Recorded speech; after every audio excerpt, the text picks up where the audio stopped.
Okay, guys, so this is a quick little video that I'm going to make for you. If you are interested in doing the Unit 1 retake for the community and identity test, the test itself is actually going to have a lot of information on there that has to do with Islam. The reading has a lot to do with Islam, and I realize we haven't talked a whole ton about Islam, so there's a lot of things in there that you may not necessarily understand that the reading assumes you already know. And as I've mentioned before, one of the things that makes reading really difficult is that a lot of times the author of whatever reading that you're looking at will assume you know a bunch of things about something and will refer to it casually, but you don't really know a whole lot about it. So I'm going to try to make that a little bit easier for you with a little quick, very, very, very quick primer on Islam and some of the issues that is going on in certain countries that are majority Muslim today. I want to reemphasize this is extremely brief, and I'm skimming over a whole bunch of things that aren't necessarily useful for this particular reading. They are very useful to understanding Islam, but this is to help you with the reading. So I'm just going to be very brief here. So, starting first, let me make myself a little bit smaller here and put myself in the corner.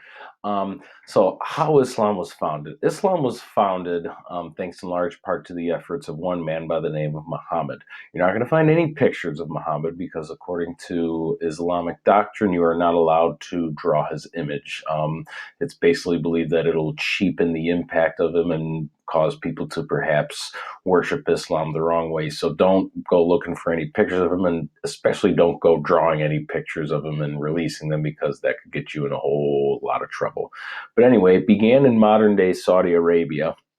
And according to tradition, Muhammad began receiving messages from God. Mind you, it's the same God as the God of the Christians and the Jews in the city of Mecca. These messages from God to Muhammad would later be recorded in a book known as the Quran. The Quran is basically the Bible of Islam. It is the most holy text according to this faith. You'll see it spelled a bunch of different ways. Sometimes it's spelled with a K, sometimes it has an apostrophe. Just know that all of these books refer to the same thing. They refer to the same text, which is the Quran. Let me hide this here. Okay. So as he began preaching his message, as was relayed to him by God, he began to aggravate a lot of the leaders of the city of Mecca who were polytheistic, because back in those days, Mecca was a hub of the polytheistic religion of various Arab peoples that were living there. He got kicked out and he fled to Yathrib, which was a city later known as Medina, and this is the seminal year of the Islamic faith. This is the year 622 AD, but according to the Muslim calendar, this is year zero when everything begins. While in Medina, he gains more followers and returns to Mecca and actually conquers it.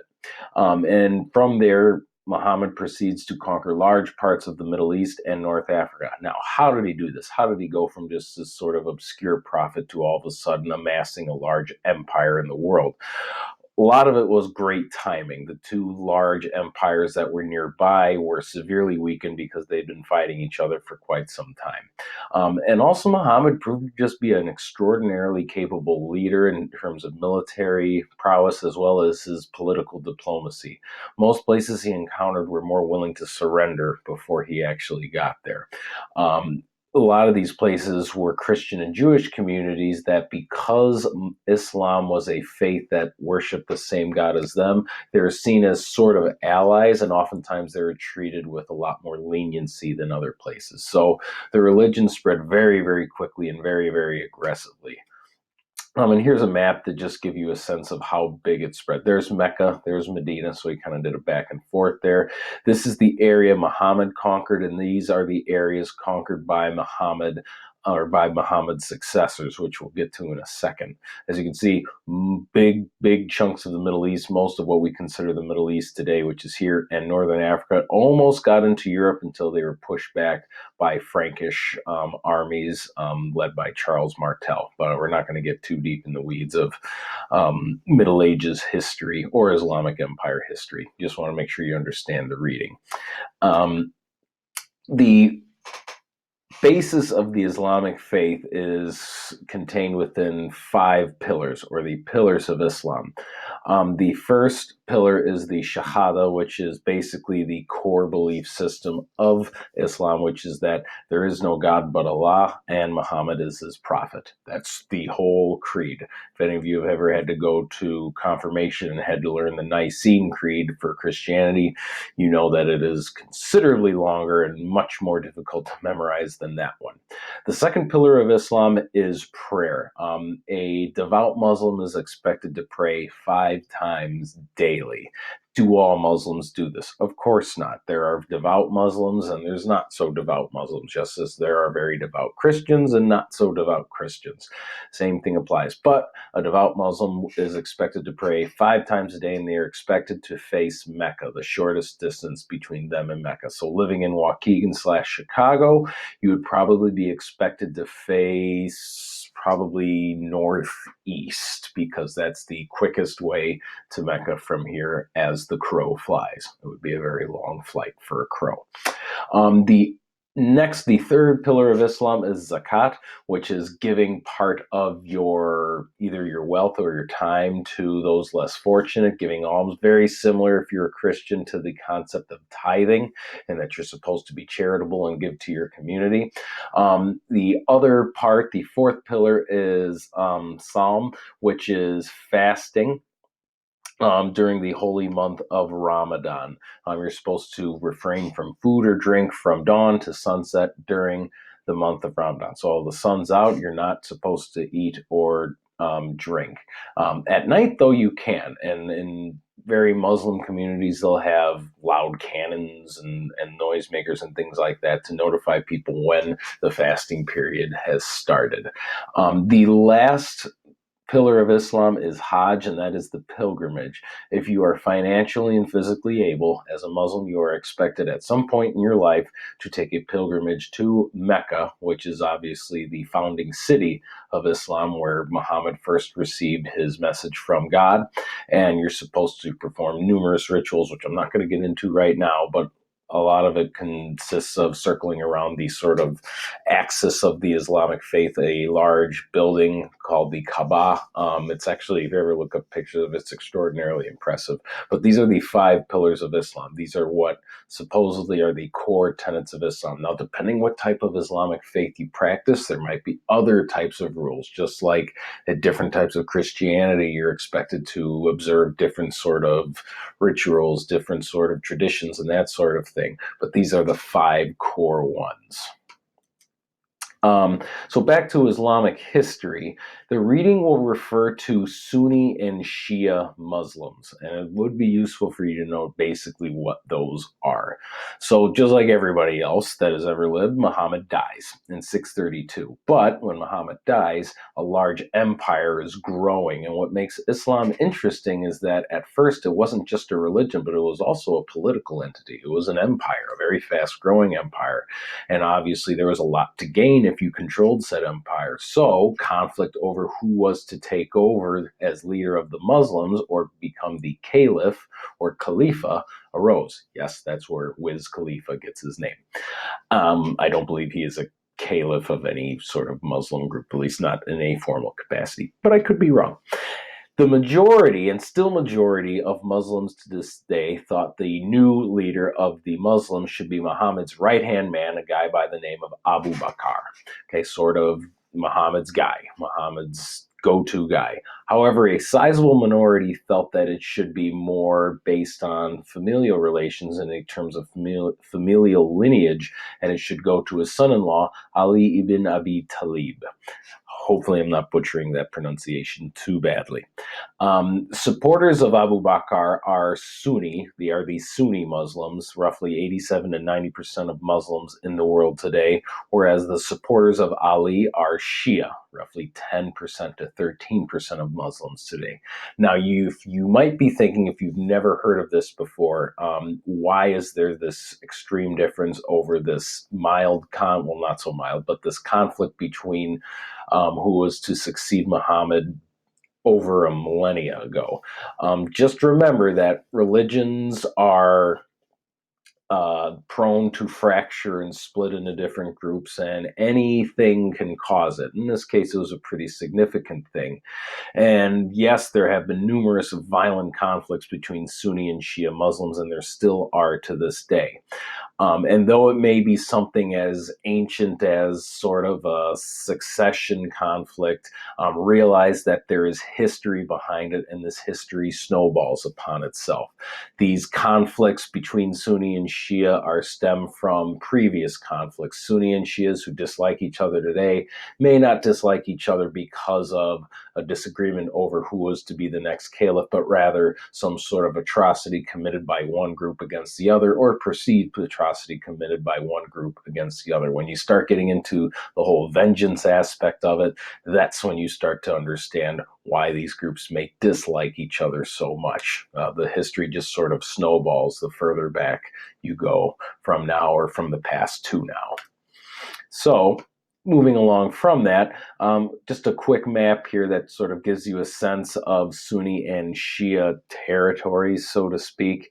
We'll see that the major areas that are Shia are located kind of in the center part of Asia here, kind of, well, southwestern part of Asia, whereas the vast majority of other places are Sunni. It's still a good deal of conflict today.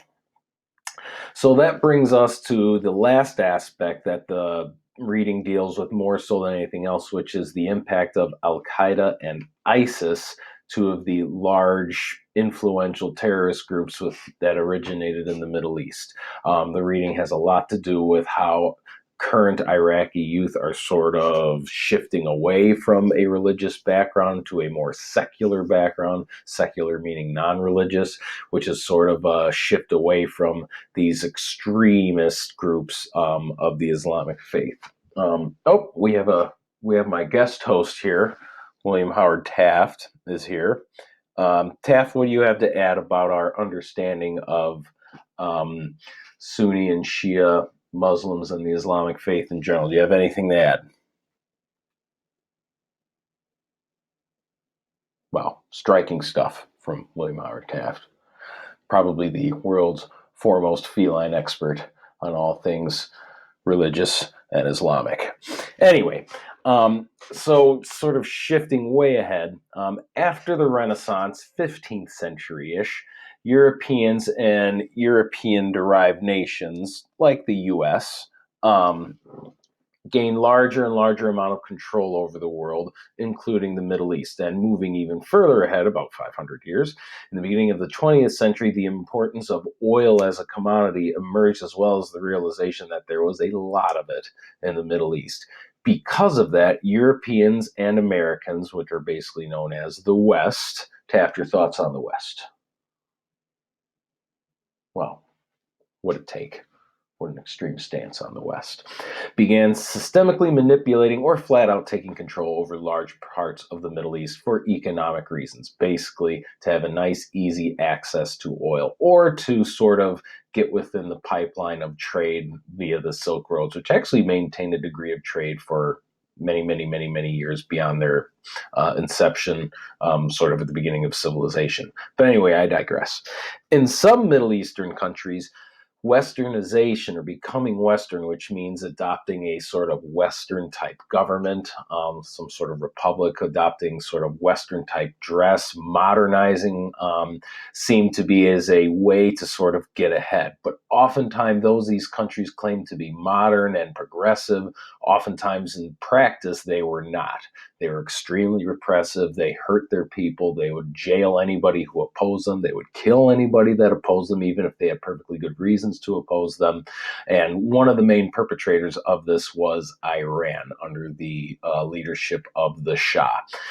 As a way to sort of combat this Westernization, many Middle Easterners sought to reassert their Muslim faith, their Islamic faith. They sought to reassert themselves as a religious community. Some people saw their sort of fall under Western countries as a result of them losing their faith.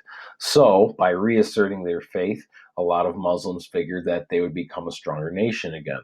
which somewhat makes sense because under the Islamic Empire, when they were both an empire and a religious empire, they were arguably the most powerful empire in the world. Certainly, arguably the most innovative in terms of their technological and mathematic and scientific discoveries at that time. Um, However, after numerous unsuccessful conflicts between Muslim countries and the West, particularly in Israel and Iraq, Middle Easterners began to resort to terrorism. Terrorism is a very, very subjective term.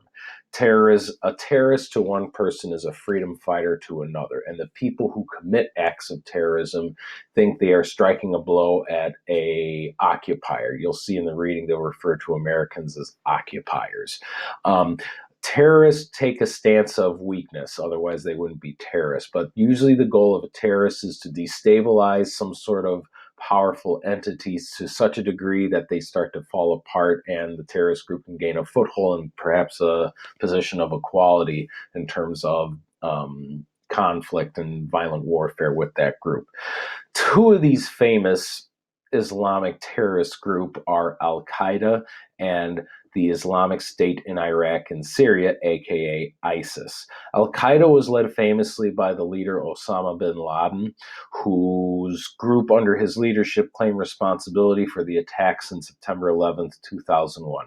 This group is still in existence today, though the United States Army did apprehend and kill Osama bin Laden during the Obama administration. However, ISIS, or the Islamic State in Iraq and Syria, is a mostly criminal organization that emerged in the wake of the Syrian civil war after the Arab Spring. And as the governments of Iraq and Syria were significantly weakened and not quite able to control all parts of their territory, this mostly criminal organization emerged. And the way that they often made money was through extortion. They would basically kidnap people and demand ransoms. They are still in existence today, though they are significantly weakened from what they were a few years ago, as you'll see in the readings.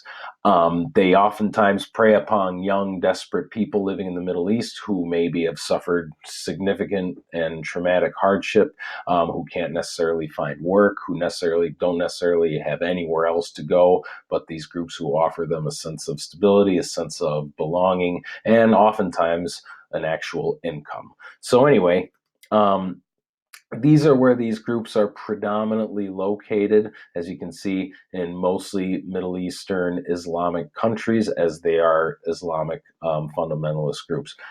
So anyway, again, I know I'm glossing over a ton of things and I'm leaving out extremely important aspects to understand Islamic terrorism, the roots of Islam, what the Islamic faith is all about. Again, I just want to keep this brief so you guys can have a little bit better context going into the Unit 1 retake.